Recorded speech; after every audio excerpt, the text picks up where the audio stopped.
Bonjour à tous, bienvenue sur cette première vidéo de test Zenfone Selfie, puisqu'aujourd'hui je suis devenu testeur officiel Zenfone Selfie, une opération menée par Asus pour faire découvrir à certains d'entre nous ce nouveau téléphone. Je serai ravi de vous poster pendant plusieurs semaines des tests, des vidéos, des images de ce téléphone et de vous donner mon avis dessus. Donc voici le packaging, comme vous le voyez, assez sobre, assez classe, je dois dire, en blanc. Je ne sais pas s'il y a d'autres couleurs de packaging, puisque là, il semble s'agir du Zenfone Selfie couleur blanche. Voilà, le packaging que l'on peut ouvrir, comme vous voyez, en tirant sur la languette, avec un packaging qui s'ouvre de cette manière-là. Donc à l'intérieur, on découvre le téléphone. Le voici, sous blister. Ensuite, dessous, nous avons un petit coffret avec le manuel et carte de garantie, un bloc chargeur Asus, un cordon avec haut-parleur, des petites mousses oreillettes en cas de besoin pour les changer, ou souvent, je ne sais pas ici, je distingue assez mal, mais il y a certaines fois des tailles différentes, si vous avez des petites ou des grandes oreilles. Et puis le câble USB qui sert à la fois normalement à la charge, mais aussi à le relier à un autre périphérique.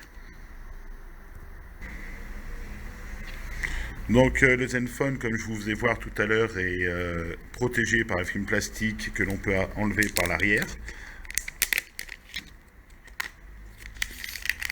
Voilà. Et vous découvrez le téléphone, donc avec une face noire, avec l'objectif photo en haut, deux ergots qui semblent être le flash et puis le haut-parleur. En bas, les trois boutons que vous connaissez peut-être si vous êtes fan d'Android, qui permettent la navigation dans des menus. À noter que sur les téléphones Asus Zenfone, en tout cas ceux que je connaisse, les boutons sont visibles tout le temps. Sur d'autres téléphones, ils sont intégrés à l'écran et sont donc éteints lorsqu'on éteint le téléphone et s'allume automatiquement. Là, Asus a fait le choix de les mettre directement en bas. D'après ce que j'ai pu lire, il semblerait que ce soit pour pouvoir garder le maximum d'ouverture de l'écran. Voilà. Derrière, vous avez donc, comme je vous le disais tout à l'heure, effectivement un livret blanc en face arrière. Personnellement, peut-être qu'un livret face arrière noir m'aurait plus plu, mais bon. J'ai l'impression que sur les Zenfone Selfie, de par le positionnement marketing, on a des couleurs plutôt douces et pastel. Donc, fidèle à Asus Zenfone, vous avez les touches volume qui sont à l'arrière du téléphone. Ça peut paraître déroutant au départ, mais à l'usage, pour ma part qui avait aussi un Zenfone 2, c'est assez pratique car les touches sont assez bien faites et tombent bien sous la main. Vous avez l'écran, pardon, pas l'écran, la lentille de l'appareil photo arrière, avec deux ergots aussi, qui semblent être le flash, et je suppose que c'est ce que donne la brochure marketing, peut-être le viseur laser, qui permet la mise au point. Voilà, et en dessous, le haut-parleur.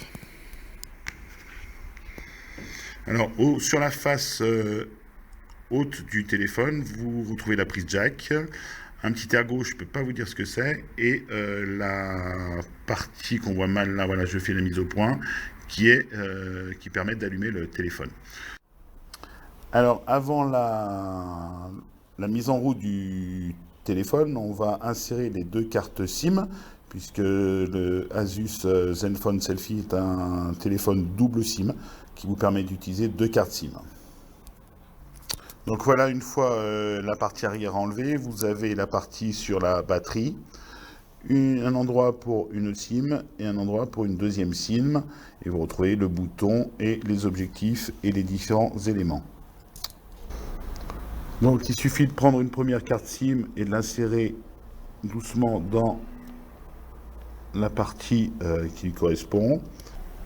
Donc pour enlever la SIM, pour mettre pardon la SIM 1, il suffit d'enlever la batterie. Donc vous avez une batterie amovible. C'est un assez bon point sur ce téléphone, je trouve, car de plus en plus les batteries sont inamovibles. Donc on clique ici et vous avez au-dessus l'emplacement pour mettre une carte mémoire. On va replacer la batterie dans son emplacement et remettre la coque.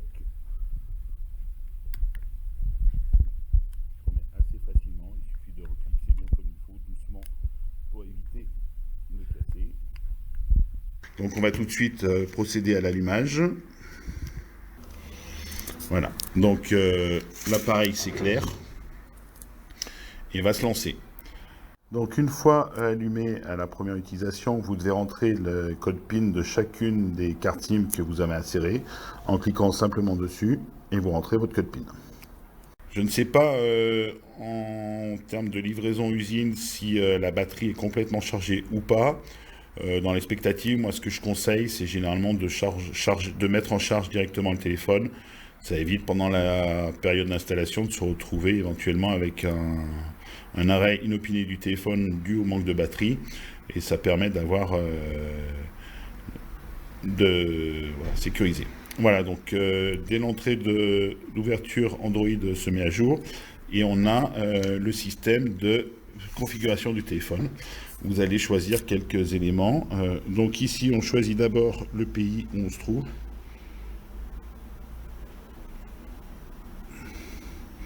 Donc on va choisir bien évidemment la France. Le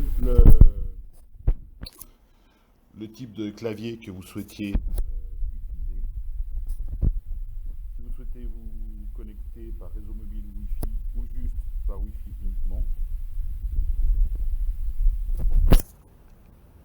Le téléphone va commencer par chercher si vous avez un réseau Wi-Fi à disponibilité. Là, on n'en a pas, donc on va passer.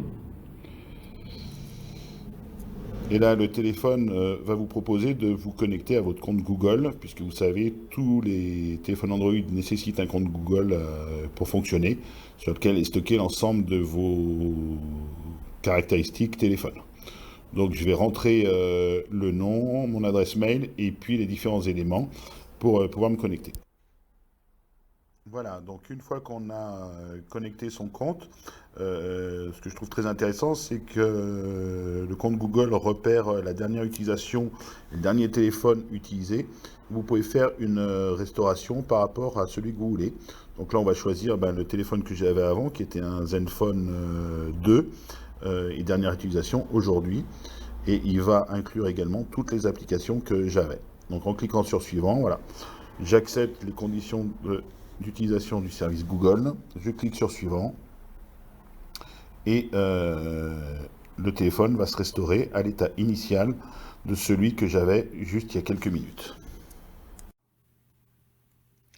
Voilà, donc une fois que vous avez terminé la restauration du téléphone, vous retrouvez votre Zenfone Selfie prêt à l'emploi avec l'interface spécifique à Asus et vous pouvez